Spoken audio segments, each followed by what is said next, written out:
Give me that beat.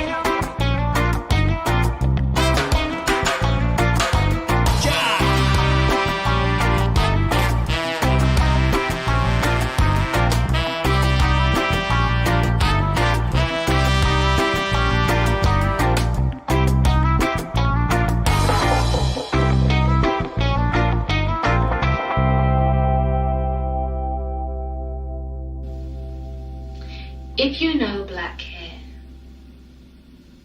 if you know, you really know black hair, the way it feels like bunched up cloud or dense packed candy floss, if you know, you really know the smell of milky coconut easing through the careful braids or the relaxed curls of women just as bold with chemicals as all the white girls with their tightly perms, if you know all this, then you know there is nothing softer, sweeter, tougher than black hair. Look at how the rain perches like snow on foamy curls. Look at how the hair springs back to its original position. Look at how it struggles against the comb, reasserting itself like an old mother who's seen more than she ever wanted to.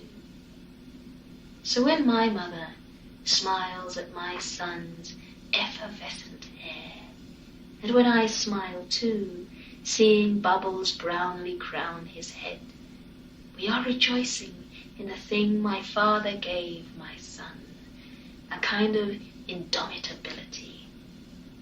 May it cling to his head like memory.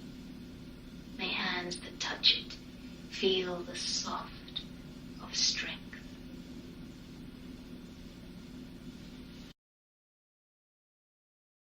You're on. Good afternoon, good evening, everyone, and welcome to the second event of the series called Radical Voices, Yesterday to Today. We are going to be delving into the sound archives of Guyanese-born activists and publishers, Jessica and Eric Huntley.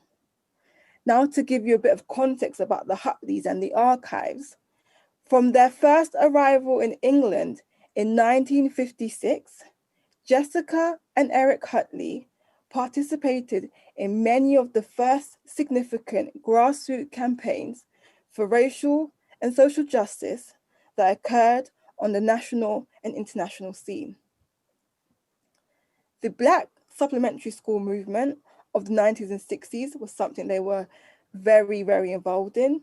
They were also involved in the Black Parents Movement, which campaigned against the controversial SUS laws and organized legal defense for Black and Asian people during the Southall riots in 1979. They were also involved in the New Cross Massacre Action Committee. They were the organizers of the 1981 Black People's Day of Action March that attracted 20,000 Black Britons from all over the country and was the largest protest march of Black Britons to take place in the UK. They were also very involved in the Kennedy Centre, Britain's first Afro-Caribbean cultural centre from the 1970s to the 1990s. They also campaigned to end South African apartheid, and they also did a lot of work around the political repression in their home country in Guyana, and worked a lot on the freeing the American journalist Mamu Abu Jamal, who is still currently on death row in Pennsylvania. In 1969, the Huntleys set up a company called Bogle Literature Publications and opened a bookshop in Ealing, West London. Sales catalogues gave people access to a variety of titles from America, the Caribbean, and Africa. And they sold a lot of books that mainstream books didn't sell at all. The bookshop became a focal point for Black academics, artists, activists in London, but also from around the globe. They also famously published the work of Walter Rodney. The Huntleys have deposited their own personal archive and audio archives at the London Metropolitan Archives, which is open for anyone to go and see. Audio from these archives have been recently digitised by the Unlocking Our Sound Heritage Project at the London Metropolitan Archives, and we'll be listening to these extracts from the audio archives during today's event. Now moving on to the most exciting part of today, which is our panelists, which I'm so excited to introduce and to be with today. So first of all, with us today, we have Valerie Bloom, MBE, who was born in Jamaica. She's written several adults and children's and poetry books, picture books and novels, and she's edited a variety of poetry collections and has also presented for the BBC. We also have with us today Michael Macmillan, who is a London playwright, an artist, a creator, and an academic. We also have with us today Alima Gray, a community historian and curator at the Museum of London, and she's also a PhD candidate at Warwick University. Her research is funded by the Yeshua Pursuit Centre for Caribbean Studies and uncovers a community-engaged history of the Rastafarian movement in England. We also have Zarita Brown, a cultural producer and arts manager with 20 years experience in community and participatory arts and large-scale events. And we lastly have with us Mikai McDermott, who is a multidisciplinary creative who has fostered partnerships with various beauty, fashion, and lifestyle brands. She's also completed her degree in international history, specializing in Caribbean gender studies. I'd like to thank the panel for being with us here today. What we're going to move on to now is exploring some of the work that the Huntleys done, because today's event is to really give homage to their work and use it as a blueprint going forward. So we're going to be looking at some images from the Huntleys' home. First of all, we have the image of the bookshop in the Huntleys' home. So the Huntleys had a bookshop in their home. So they opened their home to the community. So what you're seeing on your screen right now is many members of the community actually in their home. And you can see there's many bookshelves in their home as well, because they set up their home to have the vibe of a bookshop, even though this is their living room. So we can see them there. Moving on to the next slide now, we should be seeing a picture of Walter Rodney, who again was a very close friend of the Huntleys and did a lot of work with them. We also know that he was very much involved in the bookshop as well when it was in their home, and you can see him there in their home. And the next image we should be seeing is a group picture of many people that were in the Huntleys' home. And that picture for me speaks to the fact that the Huntleys' home was open to everyone. And it was always a space where people were there, people would come together, find joy, find hope, and bond together as they work towards liberation for the Black community. So thank you for showing those pictures, and more of those pictures are available at the London Metropolitan Archives for your viewing. We're going to play a quick audio extract from the Huntleys collection. It's a speech actually from when he spoke in Ealing Town Hall on the 15th of May, 1986. In the main, big business is essentially a political activity. Whether we are talking about the publishing of newspapers or the British Encyclopedia. Most of the well-known names in publishing are now part of a multinational group, which also own groceries and TV stations.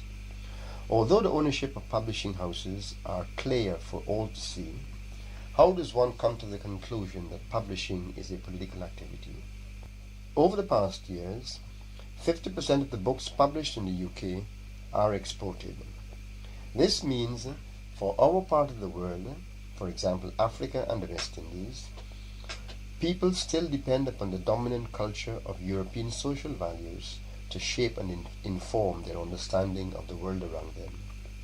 Since the majority of authors are male, middle class, and come from safe, upmarket backgrounds, the values propagated by them are those of the dominant class in the society.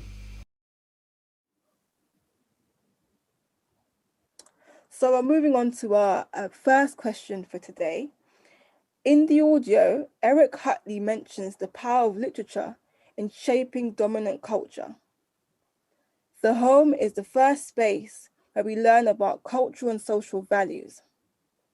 My question to the panel is, How do you feel the Huntleys turning their home into a bookstore and a publishing house speaks to us recentering our narratives on our own terms? And I'm going to start with Valerie. Okay, thank you. Hello. Well, first of all, we've got to find out why the narrative needs to be reset. And obviously, it needs to be recentered because it wasn't acceptable in the first place. What happened was that Eric and Jessica found themselves in a place where the opportunities were not there for Black people. There was no opportunity to publish and to make a publishing house and a bookshop and so on, the way that the rest of the community could do. And so they said, well, this needs to be done. There's a need here. So if we can't do it the way the rest of the community is doing it, we'll do it the way that we can do it. And that reminds me of the story of the farmer in America who went to buy a plot of land which he thought was prime agricultural land. And then when he took possession of it, he found out it was full of rattlesnakes and couldn't grow a bean. And so what did he do? He turned it into a rattlesnake farm and made a fortune selling rattlesnake skins. And this is what the Huntleys did. They used the opportunity they had. They used their own home because that was theirs, that's what they had. And they filled the gap that was there for the Black community, using their home as a bookshop and as a publishing house. And that is as a lesson for us to use what we have and do what we can do.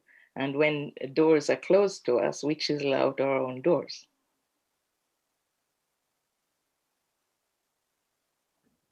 Thank you for that. Would Michael like to go next? Yes, just picking up what Valerie has just highlighted with the Huntleys, Jessica and Eric.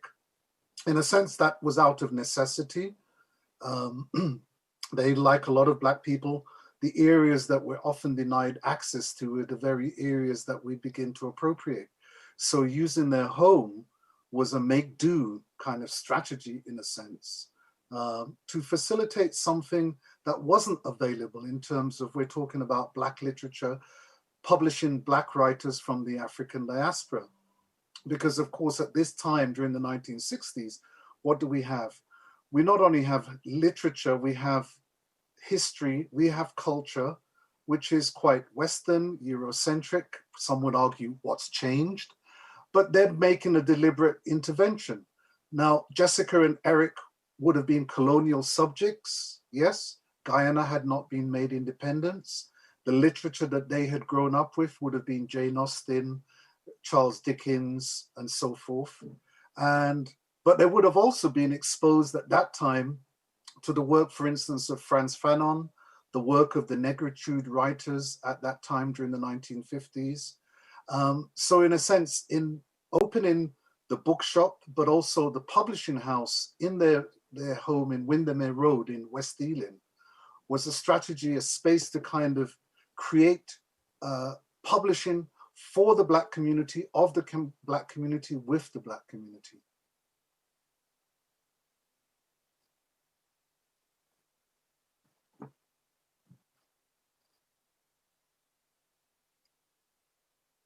Aline, would you want to go next?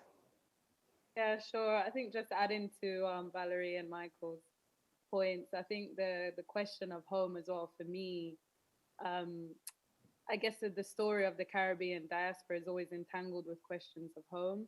So I guess the act of repurposing your home as a bookshop, I guess it speaks to the spatial implications of resistance. And I think as well, it does critically engage with, I guess, Valerie, what the previous speakers were saying about thinking more critically about knowledge and what we do with knowledge. I guess is also situated from a position of thinking about the structures of knowledge and thinking about the structures of privilege and what does redistributive knowledge looks like in a community practice. So I think this is a very much important step in, looking inward and outward in looking at what structures that we have at present, and how we can redistribute resources. So it's a very, very positive step towards not only affirmative actions in looking at history and heritage, but also in developing more of a kind of each one teach one approach in understanding these histories as well. Thank you. Zarita, would you like to go next? Yeah, thank you. I think echoing what the other speakers have said, but I think there's also, if it's not there, you make it. If it's not there, you create it, you carve out that space and create it. And I think looking back at the history and taking that as inspiration, we're potentially going to see more of that as we move forward, particularly in space for the next generation, for young people. If it's not there, using that and creating something for yourself, but also something that you share with the wider community as well. And last, by no means least, Mikai, could you please give us your answer to this question? I think everyone picked up a different thread that I'll just finalize. I feel like ideas about the family, which is what Eric said, are intimately connected to ideas about ethnicity and race, and indeed are racialized. And I think by us considering the ways that they've turned the home, which even though we see this as a safe space, is also has always been a site of resistance, especially for Black Caribbean people. So seeing the ways that they take this safe space and marry it with such like massive themes of colonialism and freedom and being able to speak and use your own voice, I think marrying these two ideas are so important and so necessary. And I suppose recentering, rather than saying that, I'd rather just say creating your own. I think there's no need to detract from what the purpose is, which is to make, as Zarita said, to make and put something there that needs to be there. Yes, I think everyone's picked up on the idea of necessity and doing what we can with what we have, and not feeling that what we have is less, but actually what we have is integral to ensuring that our community survives, but also integral to ensuring that what we're looking for and what we need is provided. And I think by any means necessary, we will do that. So I think you guys picked up on that theme and really was able to showcase that to us. So thank you. Now moving on to the second question, which is more focused on Michael and Zarita. That question is looking at the Huntleys' home. Actually, so that's question 3. So this question is actually for everybody. Question 2, the Huntleys' home on Caldershaw Road in Ealing was known as a centre for Black thinkers and Black artists. Activist Edward Thomas stated it was quite revolutionary at the time that the Huntleys filled a literary void. The Huntleys published the works of Walter Rodney and Andrew Saki, alongside providing a space for Black persons to share issues and organise politically for solutions, as well as running Black history supplementary schools. They always ensured Black art and cultural workers were given the platforms they needed. How does the work of the Huntleys remind us of the ever-present need to always connect theory with practice?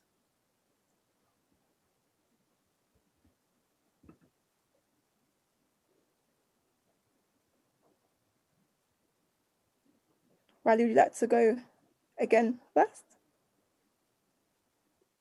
Oh, you're on mute.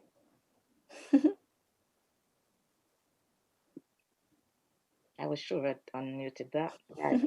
So the thing is that theories without practice remain theories. Nothing happens.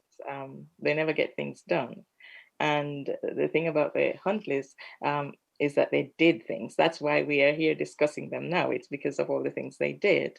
And it's interesting that I remember being in their garden or in their house and being part of plans they were making for say the Black Book Show or other things like that. And the energy, especially coming from Jessica, was amazing. And it's because she knew these things had to be done, and she would just go and do it. And the same with Eric. And So the things we remember in history are not the theories on their own. The theories that we remember are those which have been carried out, and we see the results of them. It's actions that bring about change, and it's the actions of Jessica and Eric that brought about so much change in our society here. And it's every little action building on each other over time that changes attitudes. And there are things which we can do now, which people before Jessica and Eric couldn't do. But we can do it now because actions that they took and people like them took have changed attitudes in our society and made it possible for Black people to have access to things which they didn't have before. Powerful points. And I think it's so important the way that you mentioned how we must always, think about what we do affects the future, and it's like the past living through the future. And I think the work that they have done, particularly around ensuring that theory is grounded in practice, has meant that so many of us have benefited from it. Would you like to go next, Michael? Michael, yes, I suppose we look at the past. We look now at the Huntleys in the past through the lens of the present, and we're looking with all the events that have taken place over the past year, with the killing of George Floyd, Black Lives Matter, which is not something new to Black people. It's just that other people have joined the party, as it were, who just become aware of it. But in terms of cultural activism, which Jessica and Eric were actively a part of, I think there's something to be learned from that they're part of a long tradition. We go back to Marcus Garvey, because Valerie's actually absolutely right. Without practice, theory means nothing. But theory itself comes from lived experience. We actually have humans who write theory and ideas, and they come from their lived experience. And then to take those theories into action is a form of praxis, and I'm always kind of engaged with that in terms of what ideas can they be translated into lived experience, into what we do. I do remember the Walter Rodney bookshop in West Ealing, because back in the day, as a young up-and-coming writer myself, there were very few Black spaces. I mean, you had New Beacon Bookshop in Finsbury Park, you had Grassroots, one or two places in South London, and I used to traipse all the way over to West London, to West Ealing, because you could be in a safe space with people like you, who thought like you, reading and enjoying literature that related to your experience.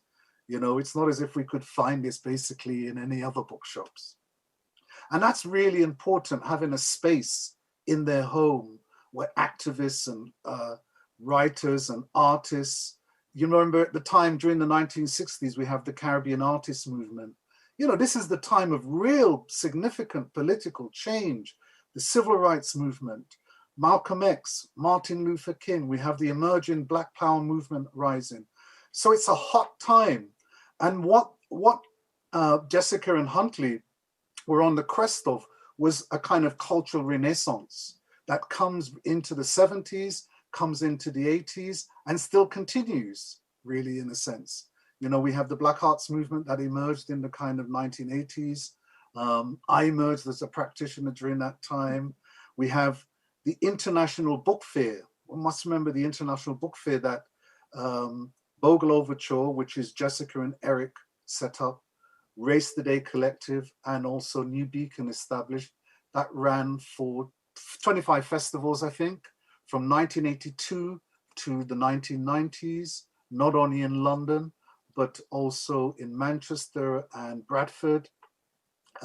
Brought together writers, publishers, filmmakers, literary practitioners and poets all over the world, from the diaspora here in London, in this country here, to read and share and exchange. So in a sense, there's so much that they did that we're still kind of, in a sense, for a younger generation, disconnecting. But it's not a generation that's disconnected from the older generation, because Eric and Jessica would have been my parents' generation, and having that conversation with them is about passing it on. You know, what you're going through now is very much the same as what previous generations have gone through, in a sense. And that's something very important in moving forward, is that you have a lot of people behind you. Thank you for that. And I think it really reminds us that the power of intergenerational dialogue and why we must always keep that going, because that can help us as a guiding force. Because as you said, we've been here before, so let's see what others in the same position have done and see how we can make it our own, add a twist to it, but ensure that the purpose and the aims are still met. So thank you for sharing that. Sarita, would you like to go next? Yeah, sure, I can go. I think just echoing what Valerie and Michael have said, I think the thing around theory and being able to test it in terms of seeing its practice, but I think there's also an element of taking risk as well. I think the stuff that Jessica and Eric was doing was probably quite radical, quite risk-taking at the time.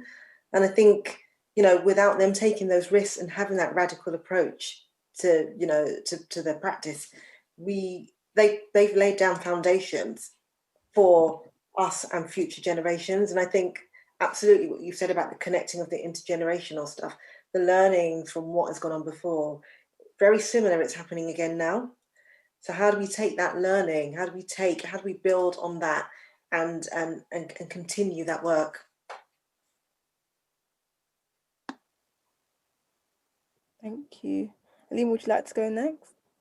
Yeah, sure. Just on the kind of subject of intergenerational dialogue, it's interesting because I remember when the first time that I came to this country and I went to Eric and Jessica's house, and it was the first time that I saw a library so big, and we was playing chess, and I remember talking about, it's probably like 10 years old, and I remember talking about, you know, she started talking to me about history, and I remember saying, oh, you know, history is it's not really that interesting. It's a thing of the past, you know. And one of the things that I remember she said from a young age was that it's a doing, it's a verb, you know, it's action. So I think the question of thinking about the relationship between theory and thinking about praxis, I think is a question that's always been part of in a Caribbean radical tradition. There's always been this amalgamation of culture, of politics. You know, the recent kind of BBC series, when you look at Mangrove and these kind of spaces, that's fostering informal kind of discursive conversations about heritage, whether it's Garvey, whether it's, you know, cricket. But these actually become quite powerful in framing resistance, in framing our identity. And I think even when you look at Walter Rodney's groundings and, you know, inspired by the Rastafari in Jamaica, thinking about how do we create these shared spaces of knowledge. And this has so much to offer in terms of the academy, in terms of schooling, in terms of, yeah, I guess understanding how do we bridge those gaps? Because I guess as someone from the Caribbean, from the African diaspora, I guess there's always these two contesting stories. You have the history that you know in your home. You have this understanding of history in your home, and then you leave your home, and then the dominant understanding is something that's completely different. So I think this kind of dialogue between history, between praxis, between theory and practice is so important in kind of bridging that gap so that the next generation isn't feeling as, I guess, silenced and removed from some of these conversations. And action has so much to offer in that respect. And I think the work that Eric and Jessica Huntley has been doing has kind of been foregrounding and paving the way for that to take place.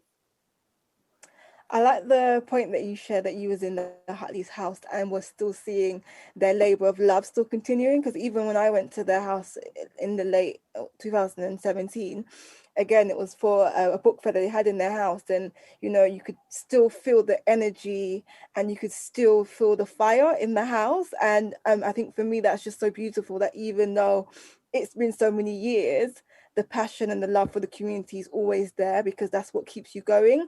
And even when I was there, I was enriched when speaking to Eric about, you know, Yoruba culture and history, and it was a real space of bonding. So I think it's, you know, particularly important when you are doing this work to continue to have community, because I think that's what keeps you going at all times. So thank you for sharing that. And it's also so lovely to hear from those of the old generation in the panel what their house and the space meant to them as well. And I think it just all connects back, which is so nice to hear now. So we're going to move on to Mikai now. I think we're all speaking about oral history, and I think we're all getting at a larger point about how important it is to preserve the oral histories of the older generation, of our mothers and our grandmothers and grandfathers, and a lot of what Michael said about praxis and connecting those two, and also understanding Black transnationalism, are all things that we connect with publishing and books and reading, but also with the importance of oral history and understanding that these stories that could only be passed in these intimate safe spaces like our homes are important for us to write down and to record them, as the Huntleys have done. So I feel like we've connected so many like global, or rather like national dots at the same time, global and national at the same time. Wonderful. I'm now going to move on to the next question, but I think I've just seen an audience question come in. I think it fits really well here, so I'm going to ask it anyways. And somebody's asked, you know, what are those spaces that we have today, and where were those spaces pre-lockdown? So I'm going to open that to the panel quickly before I go back to our questions that we have planned. Oh, can I answer that? Yes, this is for you. I think this is one of those spaces that we have now, which is not to ignore the question. I think the question that the audience member is asking is physical, spatial spaces. So before the lockdown, those kind of Black spaces were already, you know, on the fret anyway. But we did have institutions. We had the Black Cultural Archives. We had theatres like the Young Vic run by Kwame K. Amar. We have the Bush Theatre run by Lynette Linton. So about kind of, and we still have New Beacon as a bookshop, it's still there. The key thing about New Beacon is that they actually own the building. Property is a significant part of the English law. Remember, at one point we were property, okay? And so property is key, because it's even now where spaces, property is all about private. Where are the community centers? Where are the youth centers? Where are those non-commercial spaces? That's something to think about as we come out of the new world now. But also something exciting about the internet on some level. I was at an event on Saturday gone, Writers for St. Vincent. My parents are from St. Vincent, and it was writers from across the Vincentian diaspora. What was amazing, you had writers, Vincentian writers in Canada, America, here, Tasmania, and St. Vincent, of course, all sharing via Zoom. Without the lockdown, pre that, would that have happened? Would we have had that connection? Not really. So there has been this has brought us something new that I think we should utilize, but it's not forgetting also that we need those physical spaces. How are we going to, moving forward, negotiate acquiring those spaces? Yeah, so that's an open question and a valid question from the audience member. Anybody else wanted to share anything before we move on to the next question about this?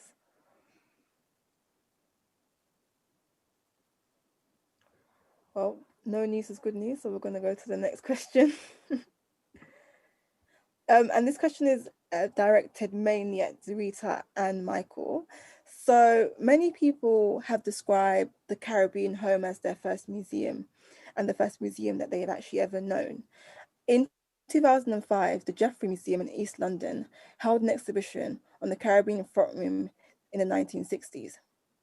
How and why were the homes created in the way that they were? I know that we're going to see some images of the Caribbean home in a minute, and you know, what made these homes so distinctive and unique? Sarita, you want to go first? Because I'm polite. Yeah, I'm happy to go first.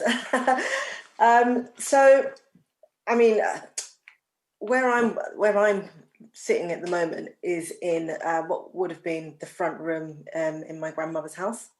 And I laugh because as an adult I'm allowed in here now, but when I was growing up, it was a space that was kept only for the adults. But I think the big sort of importance about the Caribbean home was when Caribbeans left the Caribbean, came to the UK, they came with expectations and were completely let down by what they received when they got here. They expected it to be a different weather. They expected to be living in better accommodation. And when they arrived, they weren't. They were living in what we see as modern day houses of multiple occupation. And I guess in terms of owning your home in the Caribbean community back then, it was a real sort of moment that you've made it. And a lot of the time, in order to buy your own home, it was collected through the partner system, really, saving up to be able to buy it.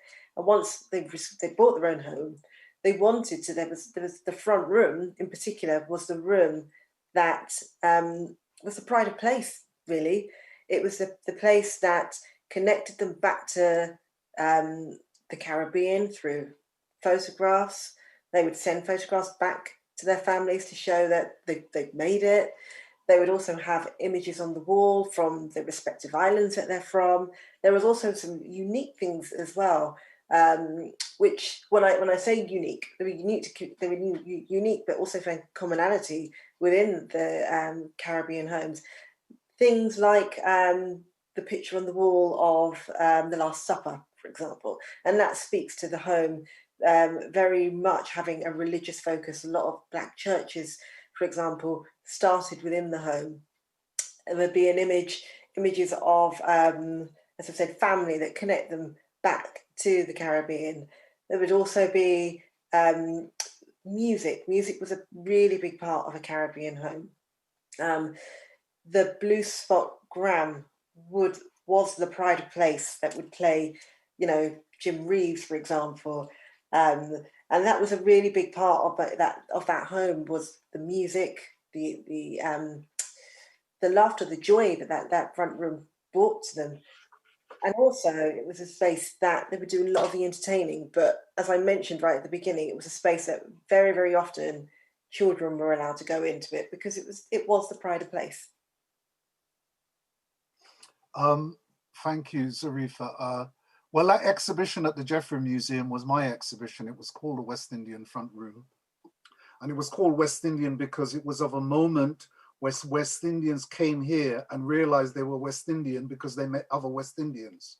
That's very important in terms of a West Indian identity, that it emerged here, yes? And that exhibition was the Jeffrey Museum's the most successful exhibition they've ever had. Over 35,000 visitors. Half of those people were not Black. There were other migrant communities, there were white working class. That's very important because what that tells us is about the home. And that since then, I've just called it the front room because we all went to shop at the same shops here, yes, but we did something different. And in the Caribbean home, there's a creolization going on. We creolized. But it's also colonial. It's post-colonial in terms of modernity, but it's also colonial. It's colonial because of the Victorian values, respectability. It's colonial because of, look at the way we still style our hair. That's still embodied in us, even though we resist that, okay? So the front room kind of represents that. Zarifa mentioned music. Music is so important to our culture. Why? Because many of those early migrants were not welcome in pubs and clubs and churches, okay? This was the time of the no color bar, but also a brutal terror of racism. This was what was going on outside. And so many of those migrants used the radiogram in the front room to entertain themselves with jazz, blue beat, ska, reggae. This is where the first house parties were held, the first blues parties, okay? The radiogram, the technology began the first sound systems, yes? Of course, the neighbors would complain, police would come, raid these parties, shut down the parties. So the home, the Caribbean home or the Black British home, is a site of resistance. It's a site of struggle, okay? Because there's always the external world trying to come in, right? As much as how we use this space to show off who we were, because Black people love the newest, we still do. We love style, we love the newest things. When I was doing what I'm currently, so the front room now is going to be a permanent period room at the Museum of the Home. And it will open in a month's time. And that's two of these. So you see an image of the West Indian front room at the Jeffrey Museum. And the second image is of the front room now, as I've created it. And I'm making a call out because I still need a couple of things. I'm looking for someone to donate a Caribbean clock.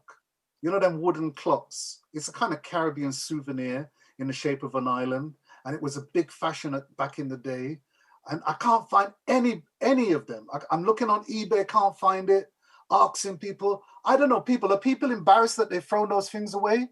Well, if people have one and they'd want to pass it on, please donate it to me.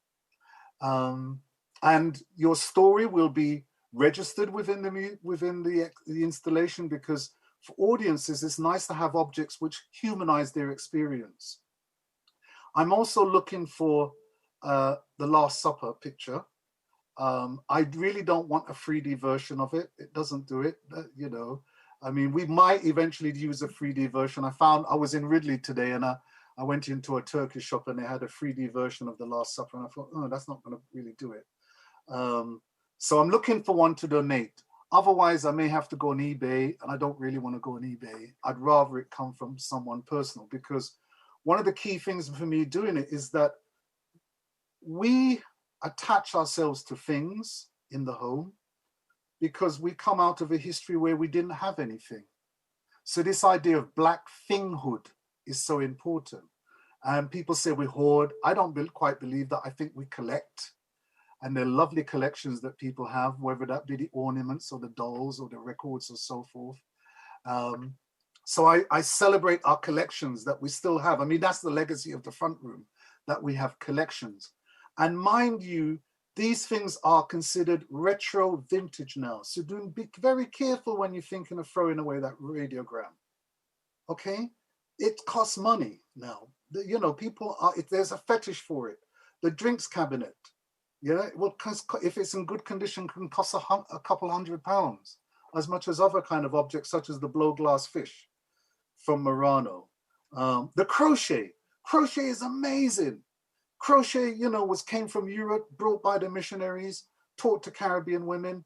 Caribbean women transformed the crochet into something colorful, starched, erect like a sculpture. And then Caribbean women supplemented their income with crochet. Okay, that's very important. The front room is also a woman's room. It was my mother's room. She dressed it, she controlled how you behaved in there. My dad may have used it, but it was my mother's feminine labor that was key in that.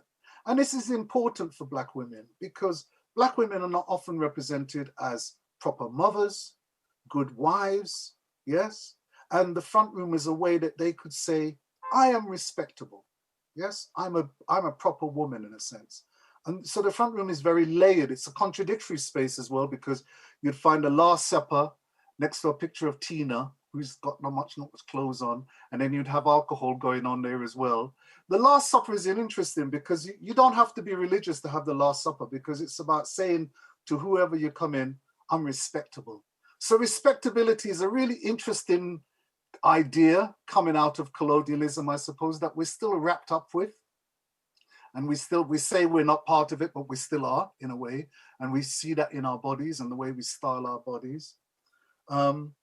So I'm quite interested now in what does the home mean, particularly thinking of people during this pandemic, of homelessness, of care homes, but right up until now, where my family and some of my relatives in St. Vincent, their homes have been destroyed. And all people want as a home is a bed to lie on, a mattress to lie on. That's all they need, is a mattress to lie on. So what does home mean then? Yeah, is it something we can have all these fancy things and show off? Or is it just something somewhere where we can lay our head? Thank you for that. I think that point really reminds us that we as people ourselves are living in spaces that are archival, that our homes have many archival materials that we may not even view, or because the museum space has been a space where we're not often welcomed, or the history within that space is not necessarily welcoming, because we know in places like the British Museum they have items that were stolen from Africa and things like that. So I think it's particularly important to remember that even within our own homes, our own safe spaces, we do have items that are of value, and thinking about, as Michael said, the call out, thinking about ways we can continue historical legacies within ourselves and for others to enjoy as well. So if you have any grandparents that are around, or any aunts and uncles, remind them, please don't throw nothing away, and have some time with them and look around the house and see what you can take pictures of and what you can potentially keep for the future generation, and also thinking about how you can support Black curators by donating these important items to continue the legacy of Black autonomy and Black distinctiveness, I guess, and pride and joy. So yeah, please do. We're going to move on to the next. Come in there though, just to say that the images that the audience would have seen that were put up were actually exactly as what you've just described. They were a front room installation project that we did when I was at Brent Museum and Archives to celebrate Windrush's 70th anniversary, and that space was curated with the community. A lot of the things, the images, the items you would have seen in the images, we didn't have them. We had to either go out and buy them or ask the community to donate them. And actually a large section of it also came from my own personal archives, from my grandparents and parents as well. And what we now have been able to do is build out a section within the museum collection and the archive collection, which reflects the Black presence within the borough. So a number of those items have been accessioned into the archives, and we've also created a handling collection, which allows us to take items from the West Indian front room into schools to do sessions with young people around the home, the Caribbean home, place, Windrush, the Black experience. Powerful. Thank you for sharing that. Yes. Someone has asked us, what is the influence on our home now? We did after the West Indian front room at the Jeffrey Museum, the success of that, we were able to do a BBC4 documentary called Tales of the Front Room. And the great comedian, the late comedian Felix Dexter, he said, what does the front room look like now for Caribbean people? And he said, it's that 50-inch flat screen that we have in the front room or the living room or the sitting room that says, look, we have money. And the idea of showing off, bling, conspicuous consumption is still important. We still love the best, we love quality, and that big white flat screen, it signifies that. Music is also important. I have my big hi-fi and I'm going to thump out my bass when I'm allowed to. I know we're all into miniaturized thing and intimate spaces of music, but there's also something to feel the music still. And the most important thing I think we still have are photographs, our portraits that tell us something about who we are. Those portraits that, we're in a time now of selfies, but there's nothing that beats a framed portrait that you put on the wall, yes, of yourself or your family or friends and so forth. That tells us something, that we exist and that we have a history. So photographs are really still, images of ourselves are still very, very important. There may be other little things, legacies from the front room, like, I don't know, and people have come returning to feature walls with wallpaper. That's kind of coming back. And people are into kind of chintz, the little glasses, the glass sets, and they may collect those kind of things. So, but it's an interesting time, I suppose, in our IKEA-styled homes now. Yes, it is indeed. So we're going to move on to the next question and invite everyone back on the stage now. The en masse purchasing of Caribbean homes in the UK by the Windrush generation and the post-colonial migrants from the Caribbean was made possible due to mutual aid via the partner scheme. What role do you think this has played in encouraging people to turn their private homes into community centres and churches?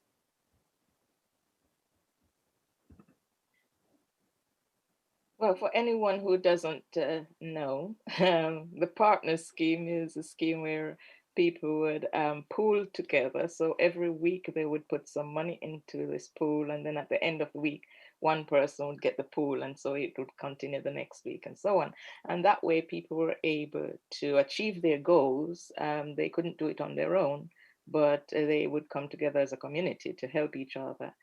And to achieve their goals that way. And that was the way in a time when people didn't have access to mortgages and other means of building a house, they could depend on each other to build the house. And so in a sense, the house was a communal project, and so it was one step from that to make it into a place where the community would meet, because they hadn't done it themselves.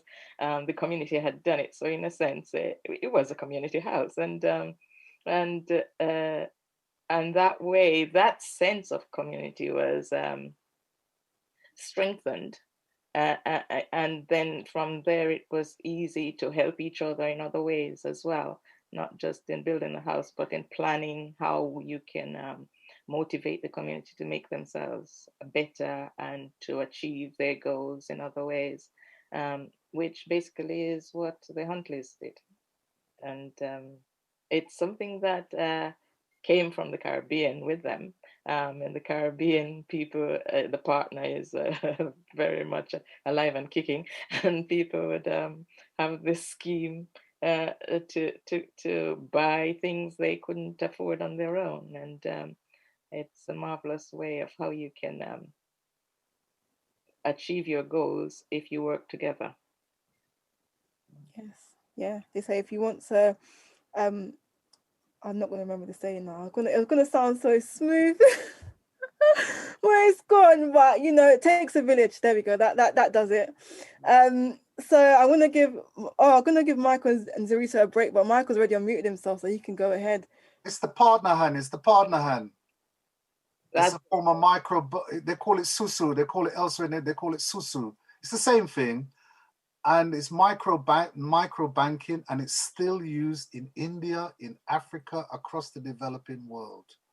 Okay. The other thing I want to say, not all of us bought homes. My parents bought their home, but we also at one point lived in a council flat. Not all of us could afford homes. So just to say, you know, many Black people, many Black Caribbean people also still and do live in council flats, live in council homes. Mm-hmm. You know, it's not just all about owning property. Thank you. No, I'm going to say you because I wanted to give Zarita a break. So I'm like, Elima and Mikai have to go first.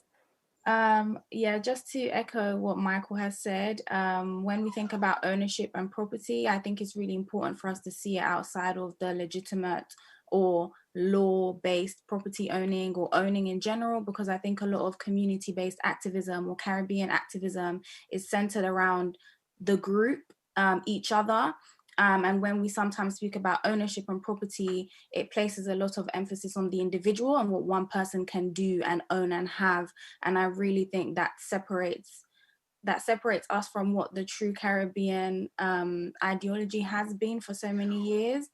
And I think when we think about collectivism and community, I like to reference it as a family, and how has the Caribbean family become important, not only as a site of contention and resistance and culture and all of these things, but also as like building group thought, building things that are interconnected and more dependent on each other. And I think the partner is such a great example of the way that capital and, you know, needing money for things and groceries, food shopping, anything, enjoying yourself becomes something that you can share with each other, and how that community and that subculture, which forms a lot of the ways that Caribbean people created music and arts and all of these things throughout the mid to late 20th century.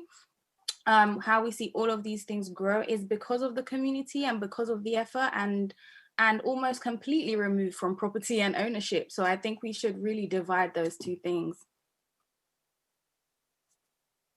Yeah, I just to follow up on that. I think what part. I mean, I'm still throwing a partner, so I don't think this is thing. I don't think this is a thing of the past. We're speaking about it like this is something that has been. It's something that is continuing within Caribbean traditions. But I do think it does point to more kind of discursive, I guess, interventions within the histories. I think, yeah, on the point that Mikai was talking about in terms of looking beyond ownership, I think it's also important to include conversations around squatting, and squatting is also kind of feeding into these acts of resistance and forming part of this ownership conversation as well. And I also think as well the focusing a little bit more on discursive, those underground cultures that's never really formed as a part of these dominant historical narratives is extremely important in thinking about the home also as a space for reimagining subjecthood. So for me, partner scheme is a way to exist outside of the state and imagining and creating your own systems. And I think it links back to the earlier conversations about knowledge and what we do with knowledge, and privilege, and how we can redistribute knowledge within the context of our work as community leaders, as curators, as researchers, etc. So I think the partner scheme really kind of provides us with a way to open that up and, yeah, to center community, but also to continue this tradition of indifference, which for me is so incredibly important to the Caribbean kind of radical imagination. Yeah, I second your point in that this partner scheme is still alive, because there's a new group called Community Partner, and it's a collective group where they pull the money together and give it to different Black charities and Black community groups all around the UK. And luckily, my organisation, BLAM UK, has been a beneficiary of Community Partner, so I have to shout them out. And we're seeing community traditions still going on, which is beautiful. And last but not least, Zarita. Yeah, I mean, I think it's a form of self-organizing, isn't it? Being self-led. The part of, when I think about the partner system, I was involved in it. It allowed me to kind of, buy cars, go on holiday. But I also was part of this wider community that was also part of that partner system, and still part of that community now. Still very strong friendships. But I think. It allows you to kind of become more self-led and really sort of take ownership for your own destination. Wonderful. Thank you all. We're going to move on to the next question, which is that Black organisers needed a space to plan and plot our strategies for survival and resistance as a collective. Caribbean Homes provided this space. The Huntleys' home in Windsor Road was well known as a meeting place for the community. For the bookshop, they displayed books in their living room. Looking to Brixton and Brixton organisers, the dormant homes on Relton Road were squatted homes used by Black political orgs like the Brixton Black Women's Movement, Race Today Collective, and many more. Race Today, from their squatted house in Brixton, organised amazing campaigns like Creation for Liberation. They also campaigned for Notting Hill Carnival to be kept on the streets and also to be recognised as an art form by the Arts Council. Prior to this event, which is this event I'm talking about now for the panelists, were you taught or did you ever know of the Black home as such a vital space of resistance? And what more can we be doing to preserve these narratives? And I also open this question up actually to the audience. Prior to this event, did they think of the Black home as a site of community resistance, or were they ever taught that as well?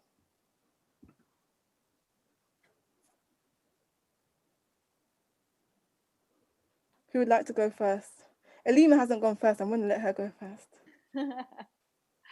Absolutely. I think I've always seen the home as maybe not necessarily a site of resistance initially. I think it's only after sort of scanning the pages of the archives for my PhD research that I'm starting to connect the dots between, I guess, looking at the homes as sites of resistance, particularly what I was kind of saying earlier about even when we're looking at squatting, and the kind of upswell of squatting that took place in the 60s and 70s, and how it fostered these ways of reimagining subjecthood and reimagining a new type of citizenship.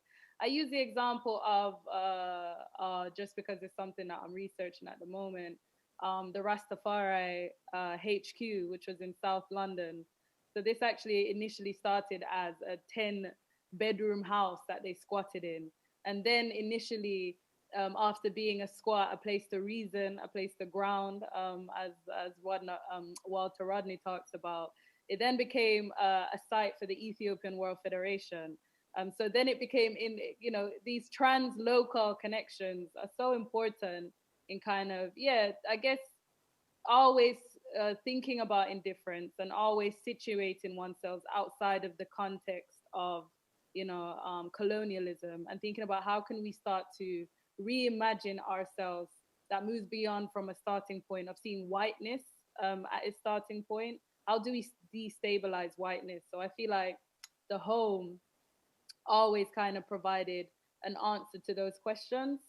But yeah, I think definitely. I think before this event, never really saw my personal home as resistance. I mean, I see it as a place of like a safe space, a place of joy, of community or family.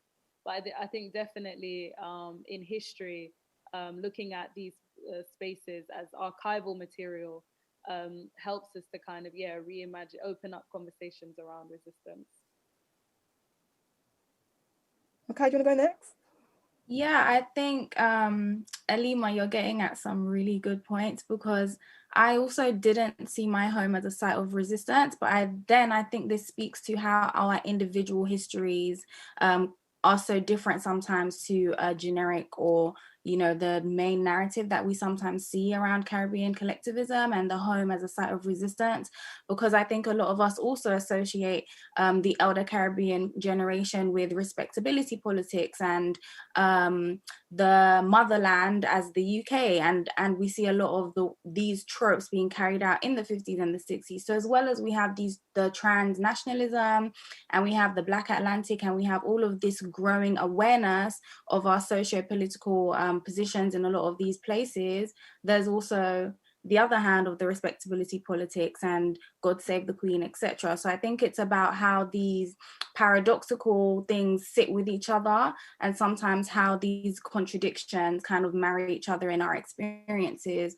But I also think us as historians, as writers, when we write, I'm studying working class Jamaican and Bajan women at the moment. I'm sex workers. And when we write these women, poor women, working class women, when we write about women that do not fit respectable or middle class, or, engage with those things that we think are okay to speak about, how do we write them as people who have history at our fingertips? And I think when you start to think of that, and how can I best write these women's voices, as Spivak says, how do you get the subaltern to speak?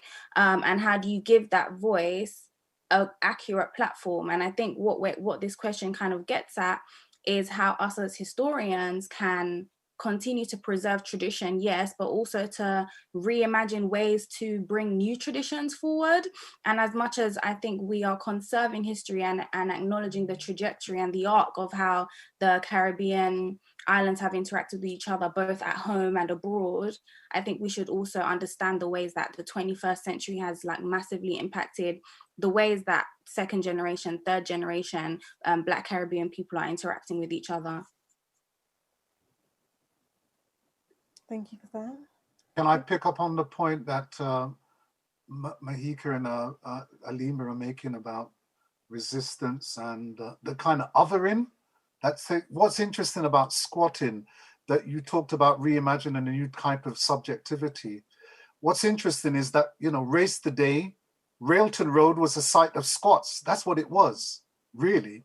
Not only Black people, but radical anarchists, a whole kind of constellation of alternative politics going on, which is where Race Today kind of comes out of. And it's really interesting how there's a kind of idea of anti-citizenship being played out here, a new way of kind of thinking, which is not only kind of resistance, but also defiant, completely defiant. And I kind of want to kind of bring that back, as it were. I think what's exciting about the younger generation now is how their agency in terms of activism has kind of been reignited. And I'm learning a lot from that, from the younger generation. The other thing for me that takes place we've always organized within the home. And it takes this creativity going on, whether that be the church meeting, or the political meeting. We've always used the home to do, because we don't have spaces outside. We don't own any space. So we have to do it in the home. And that's why, and even today, this is where we have our meetings, in the home. That's what happens. So amen to that. Let that all continue. One of the important things to remember is that the Huntleys, when they had their bookshop in Windermere Road, the reason that they had to move to the shop was neighbors complained that they were using their premises as a commercial property. Again, property comes back again to haunt us, yes? And that's why they then had to set up the shop, which was Bogle Overture originally, and then became the Walter Rodney Bookshop eventually. Okay, so again, we're still this property, the question of property is alive and kicking now and will be post-pandemic. Ali, would you like to go next? Oh, you're on mute. Why do I always do that? Yes, I was just going to say, when people were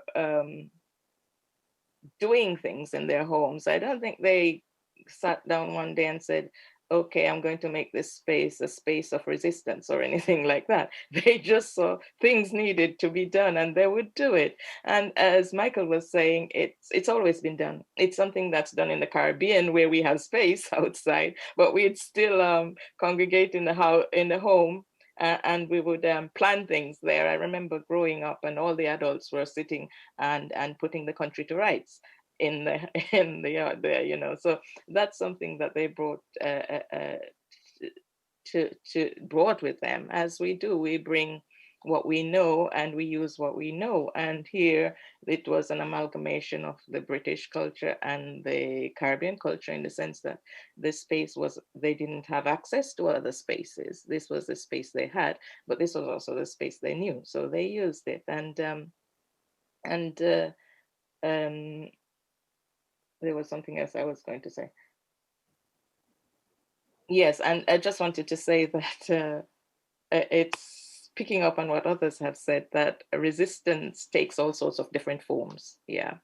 And it's not necessarily just the shouting from the rooftops, but there are quite, we had all our ancestors, they resisted quietly in their own ways, as well as boldly. Sometimes it started out just as necessities. Maybe they didn't have spaces, so they squatted, and then that developed. Yeah. So we have to look at it from all sorts of areas, if you like. Yeah.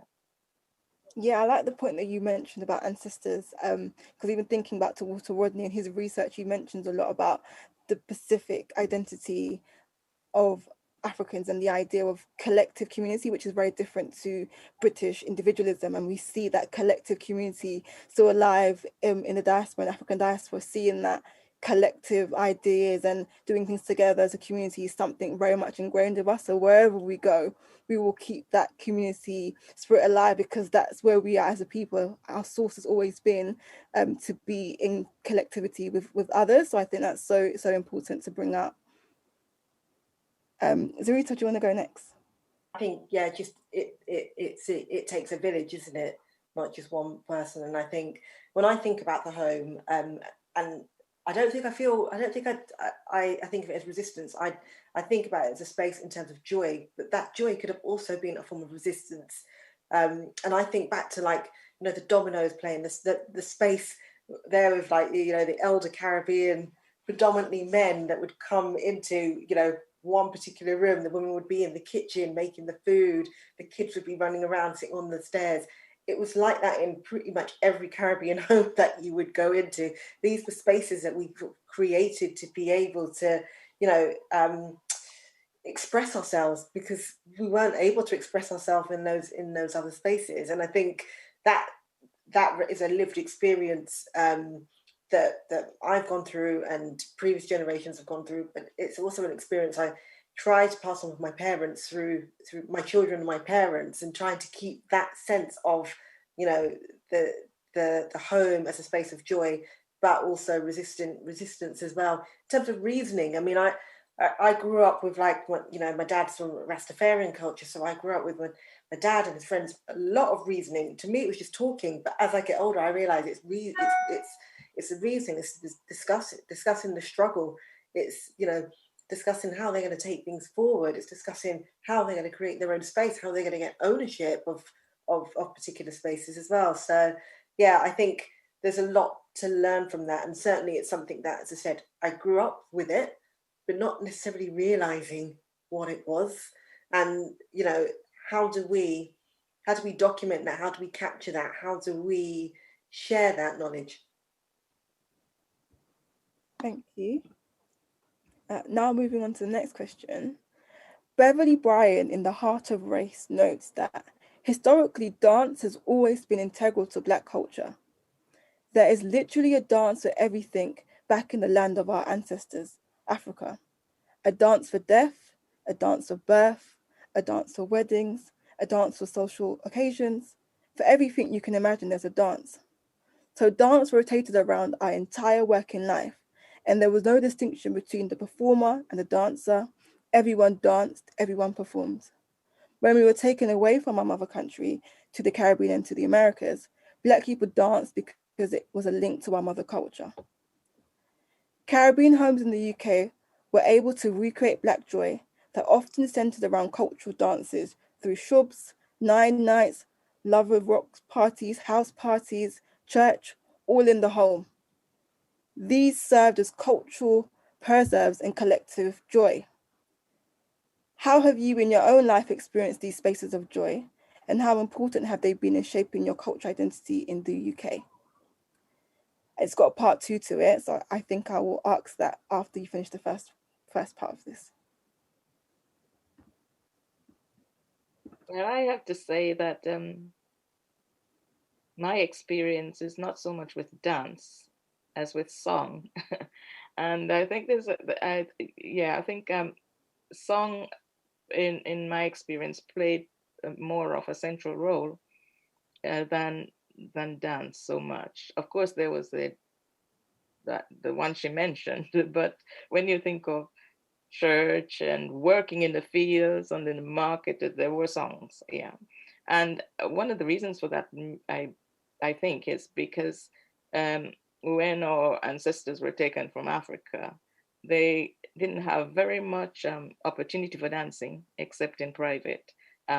After the work day, they would meet and they were not allowed to carry out their religious activities and so on. They had to do that in secret. But they could sing in the fields, and they could sing their pain, and they could sing their messages and so on. And so that took precedence, I think, over dance for a lot of them. And so, but at the same time, in the Caribbean, we don't have the delineation of art forms in the way we do. You know, you have poetry and dance and song and everything all together, and there is no sort of demarcation for each of those. So yeah, I think maybe song is a little bit above the others except in the dance halls and things like that. And I think that speaks to as a people, our oral history tradition of using sound and speech to express ourselves, to communicate. And that's really integral. And we see that carrying on in song and poetry and on all those different forms that merge together, because it's not about demarcation, as you said, it's actually just more about expressing themselves and feeling free to do it however you see fit. And just as a point of reference, when in Jamaica, when we have the national festival, it's the Festival of Arts, but it's you have dance and song and artwork, visual arts.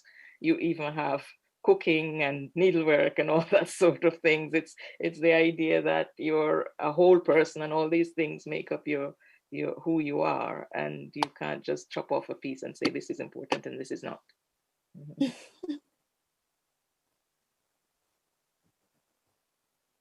Michael, saw that you had unmuted. Did you want to? Yes, sorry. I'm just picking up on Valerie's point about our cultural practice, which is orality, music, dance, poetry. That is across the whole diaspora, whole diaspora, and including on the continent. And it's something that Europeans have always feared and yet desired. Feared and yet they police our sites of Black dance. I talked about the Blues Party is the most recent. Carnival is another. So sites of Black dance and music have always been policed. On the other side, they've also been desired. That's where blackface minstrelsy comes in. It's been appropriated and blackface is still there. So there's this paradox. There's this paradox that we hold it within our culture, something they consider primitive, which we are connected, because I love dance and I love to rave and I love sound system. And when I go to a shaka dance, all right, and I see these white young rastas or students, and their bodies seem to be disconnected from their bodies. And I think, what's going on? And I have to keep out the way because they might hit me. But then Black people, we're very conscious of space. We're conscious of the spatial arrangement of our body and the connection with our mind. Now, I must say that can be a stereotype because not all Black people can dance. It's a myth. We don't all have rhythm, okay? It's a myth. So it's not in our body, it's in our culture. It's in our culture. So I'm kind of interested in the ways that music and dance and orality connects to the spirit, the spiritual, and reconnects the spiritual to the political, reconnects the spirit. And I'm not talking religion here, I'm talking the spiritual and the political. And that happens within the home. That happened within the home. I remember in my radio, I used to play the radiogram and listen to Greg Edwards on the radio, and then David Rodigan. And my dad used to tell me to turn down the buff music because there's no Rasta living in the house here. And then he would be playing Jim Reeves on a Sunday, you know, and nothing else would allowed but Jim Reeves. You couldn't play no buff music on a Sunday except Jim Reeves, and they had the rice and peas and the chicken, you know, and so forth. So music, I just grew up with it, and also an eclectic music. We had pop, you know. We loved the Beatles. My mom loved the Beatles, you know, Elvis Presley, as much as she loved Mighty Sparrow, you know, and Nat King Cole, and so forth. So music and dance is crucial. I'm shutting up now. No, that's I think it's a really good question. I think, yeah, just adding to what the others were saying, I like to see it as acts of recovery. I think aside from, I mean, there's so much that you can say about music and the importance of music within our oral tradition and within our kind of knowledge systems. But I just think in terms of joy, I think joy for me has shaped me not only in terms of thinking about how I situate my identity being here, but also I think going back to the conversation about knowledge and what we do with knowledge and kind of looking at our ways of knowing. One of the things that joy has taught me to be as a writer, as a historian, is to think more critically about who am I writing to. I think quite often researchers, because of the need to grapple with injustices and you know, the kind of police brutality and the kind of dominant tropes that comes up in this in the histories of the 70s, sometimes we forget to center joy, we forget to center liberation. So one of the things that I remember when I was early carrying out some of my oral histories with the Rastafari in England, one elder said to me, why are you writing about this? Like, we know the police them used to beat, we know about these injustices. Like, you should center liberation. So for me, it helps me as a historian to think about actually what, not only like what has survived, but what needs to be rewritten, and who am I speaking to? And the fact that I want, when people read my work, to not just think about, the sad times, the struggles, but actually to think about the joy, the liberation. And I think music, these sites, these private spaces where the laughter, the eating, the yamming, the food, these kind of like intimate spaces, they become quite powerful in foregrounding, I guess, new ways to archive our history that moves beyond the boundaries of subjecthood in a way. I think another really good point here is about how our cultural identity has kind of adapted or changed in the UK. And I think everyone's stories have been distinctly Caribbean, and so are mine. And I think one thing for me is playing Sizzler on the weekend every day without fail. I'm going to listen to Dry Cry. You're going to know that it's me playing that. But I think now, as we come to an understanding of, like, I was born in Jamaica, Montego Bay. I spent childhood there. Then I became an adult coming of age in the UK. I went back home every year. But my experience, and I know a lot of like 20-something Caribbean people living in the UK, our experience has now become hybrid. It's like an amalgamation of, yes, I know how to make curry goat. My mom makes rice and peas and fried chicken every Sunday without fail, but I'm still going to eat chicken and chips. I can still have cod and chips as well. And it's about now figuring out, okay, how do I write this history to represent the ways that my Britishness, as much as I don't want to be British, I sound it. How is that Britishness and this identity, this hybrid identity, how have those things, how do they sit with each other and they don't? And I think we speak about, we've been touching on citizenship, no one really wanting to really speak about the violence of citizenship and the way that neoliberalism and those issues kind of marry together to make citizenship something so complex and deeply rooted in racialization. But now, even past that, how do I sit here and say I'm Black British? I have a British accent. When I go back home, people know that I don't sound like them. If I go to pick up a taxi, I have to speak in patois, otherwise they're gonna charge me enough money. So how do you sit here and think about all of those things? And I think speaking about our cultural experience in the UK is also considering how complicated and complex and how inextricably linked all of these things are. So yeah, I think I said so many things at once, but I feel like we have such an interesting experience that is so hard to accurately describe in one sentence.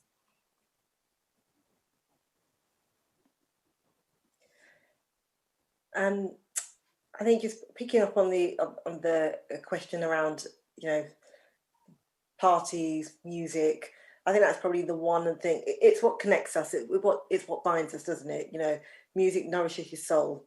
And I think that's one thing that a lot of people have missed during lockdown, is not being able to get out and go raving and see other people and dance and celebrate and all of the good stuff that comes with that.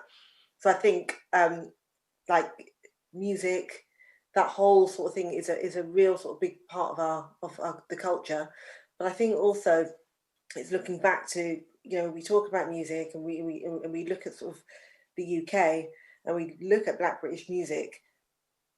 A lot of it is stemmed and rooted in reggae, which was a huge byproduct of the Windrush generation, of the reggae explosion that happened in the 60s, in the 70s in the UK, that went on then to go and form different genres of Black British music. And we're seeing and we're hearing that now in terms of, grime and other and drill and UK soul. So I think, all of that music connecting back to, our identity, how we rave, how we celebrate. Yeah.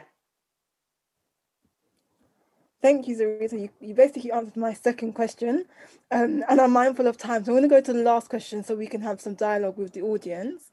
So in the spirit of thinking about Black futures and using the Huntleys' work as inspiration, in this current climax of the movement for Black lives, what are some of the lessons we should be taking from the work of the Huntleys in organising with the community?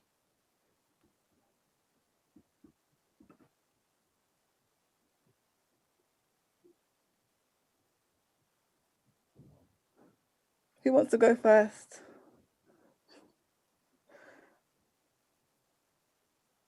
I don't know who to pick. I think we should start how we finished. We should finish how we start, which is what Valerie always goes first. So we'll finish on that as well.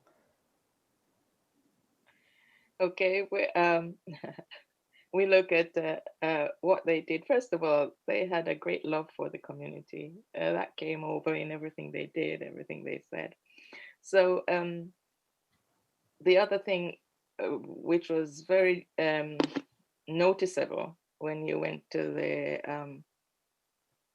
home of the Huntleys and to the bookshop, is the fact that it was a community with everybody who was interested in the work they were doing, right? It wasn't just, how did I say this? It wasn't just a Black bookshop for Black people. It was a Black bookshop for everybody who was interested in Black people. Yeah. And so I remember something that's stayed with me a long time is that once I went to a meeting where there was a Black organization, and there was a young woman who was white, and she was interested in the issues, and she said something, and immediately someone jumped on her and said, "You have no right to speak, you are white." And I couldn't understand that. You know, the fact is that if we're going to have change, and this is something Eric and Jessica realized, is that we have to get everybody on board. Yeah. And so it's a community of people, right? A community of people who live together, work together, have the same ideals, and realize that we are all in this together. And for change to happen, we have to work together. And as for their generosity in opening their homes, when there is the need, and we see there's a need, then action is needed, and we should take action. Yeah, we shouldn't just talk about it, but put our money where our mouth is. I think those are lessons we have to take from them. And I've seen in the chat we have to keep the answers short because time is running out. So I'll stop there. And I've also been told to encourage the audience to write any questions they have now, so that once we finish the panel speaking and answering these current questions, we can go straight into your questions. Alima, do you want to go next? Yes, I think I'll keep it really short. I think one of the things that personally that I've learned from these conversations and from the upful works of Eric and Jessica Huntley is to preserve the reference points, preserve the archive for the future generation. You know, it goes back to, you know, the objects, the oral histories, the material culture is of value. And we can see that in terms of the works that they've done and the way that, you know, the younger generation is still using it. The works of Walter Rodney is ever important as it was in the 60s, as it is now. So keep preserving the archive and keep creating the reference point for the younger generation is the important learnings that I've taken away from the work of the Huntley. Yes, I would second that, because I think all too often we think, you know, collecting oral histories, because right now it's been something that is in the academy space now it's quite trendy, but we need to remember that this is something that our ancestors were doing before it was popular, and we had the right to do it, and we still have the right to do it. So I think it's remembering that we can be curators, we can be collectors, and we need to be going around answering those questions, doing those interviews with family members, taking the notes down and preserving our legacies ourselves. I think that's so important. Yes, go ahead, Michael. I'm just picking up very shortly. What have we learned? A kind of Black future, an Afro future, maybe Afrofuturism. We've been here before. This year is the 40th anniversary of the New Cross fire, the Black People Day of Action, and the Brixton uprisings in 1981. And our community, our Black community, mobilized. And there is an indomitable spirit that we have, that when we're faced with these challenges, we will come together. That's not all of us, because political, cultural activism it never went away. It's always been there. And it's a rallying call for those of us or fellow travelers. Not all of us in the Black community are fellow travelers, have that spirit to do that. But there will be, and I am confident and I have faith that we will continue that tradition that Jessica and Eric Huntley started. Short and sweet. I think I was going to say it's very much the same thing. I think that spirit of togetherness and working together better as a community, as a good practice, a good model of best practice. I think the question earlier on around theory and practice, I think, what the Huntleys did is they showed us best practice, a good way of working together and going forward. And I think somewhere along the line, we've lost that, and now feels like a really good space to be able to take that forward. Yeah, I just wanted to say, in connection to Valerie's point about putting your money where your mouth is, I urge everyone to donate to the SVG GoFundMe. It's on the SVG HighCom Instagram page, so that's the legitimate link from the High Commission. So yes, just please donate anything you can to St. Vincent. It doesn't have to be money. It can be, right now they need menstrual pads, Pampers, things for babies, things for young kids, things like that. And even the ways that digitally we've managed to form ways to connect diaspora. I think in so many ways we have made the community that the Huntleys have created an online community. I think what Michael said very early on about creating a space and how he met with so many people around the world, and would that have been possible if not for this new world we're in? And as we continue to move through this new world and through the pandemic, it's about understanding ways that we can continue to connect the diaspora together and make effective and tangible change.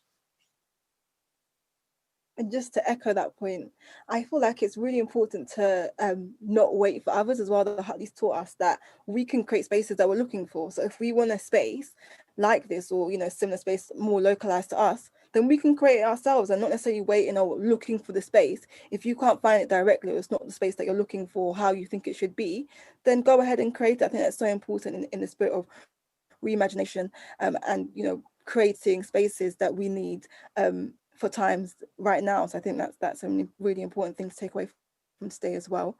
I'm still waiting for any questions to come in. Please do ask any that anyone does have. I'm just going to check if there's any other questions that were put in the chat that we could have answered as well. There was a question where they've asked the panelists to talk about how you view your home today. So how do any of you view your home today? I know someone talked about it a little bit, but anyone didn't answer that. How do they view their home today?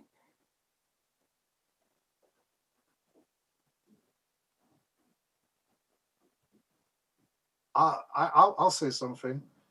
My son came around recently and photographed my home, and he said, "Daddy, your place looks like a museum." And it just kind of connects back to where we began about Caribbean homes being museums. How has that happened? Well, over the years, one accumulates things. One is given heirlooms. Both my parents are gone. I've got heirlooms from them. You acquire things. So in this desire for a minimalist IKEA style, I think just wait. Just wait. You will start to accumulate things that you just cannot, you can't let go. And I have things that are collections. I'm not hoarding, they are collected. I am a collector of things. It has color. I don't have open windows, so nobody can come in and looking through my window, just like my periods with the lace curtains. And the sense of order.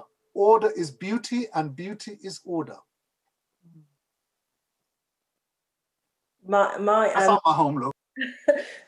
My home is, I suppose, more of that minimalistic look. However, I do still have a couple of acquired pieces of furniture from my grandma, which I can't get rid of.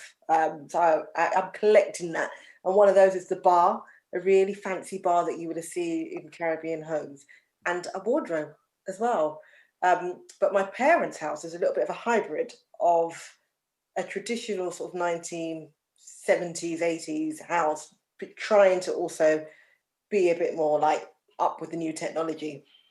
When we did the Windrush project, we had a photographer went into my parents' house and took some photographs. And one of the things that she said was, I've been to so many Caribbean houses. I've seen so many plastic plants, plastic flowers in Caribbean, so many Caribbean houses. And that is what you will get when you go into like my parents' houses, plastic plants, real plants, drinks cabinet, drinks that have not been touched for 20, 30 years, but gadgets as well.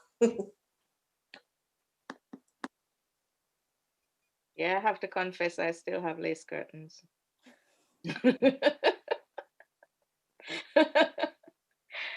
Lace curtains and books and plants. Yeah. Lots of books and lots of plants. Great. Well, I haven't had any questions come in, which means that my panel has done an amazing job and we've covered everything. So I think this leads me to say, I don't even want it to end. Like, even thinking about it ending is quite sad, but I guess all good things must come to an end, right? So I want to take this time to thank my amazing panel. You guys were wonderful. I've thoroughly enjoyed being with you all, sharing thoughts with you all, but also learning from all of you and just being in community with you. So I really appreciate you spending time with us, and I know our audience is equally very thankful for your knowledge and for your time today. So thank you so much. Right, I am going to close off today's event. So thank you all for coming to Black Organising in the UK, Caribbean Homes as a Site of Black Joy and Black Resistance. This, as I mentioned, this series is a second series in the Radical Voices. So the next event that we have is called Talking Me Talk. My Words Set Me Free, the role of African-centered publishing in decolonising language. 7 p.m. to 9 p.m. on 26th of May. So the link to register will be in the chats. We'd also be really grateful if you could answer a short survey to help us evaluate the event today. And you'd also be entered into a prize. You know, who can say no to a prize? And you will win copies of the No Colour Bar, Black British Art in Action, 1960 to 1990, published by the Friends of the Huntleys Archives at the London Metropolitan Archives. And again, this link will be posted in the chat. So again, I want to say thank you to our amazing panelists and also to our funders, the National Lottery Heritage Fund. It's Ife Thompson here. Thank you all for coming today, and I hope you have a lovely time recreating spaces of Black joy and continuing our radical tradition of Black resistance. Thank you. Bye, everyone.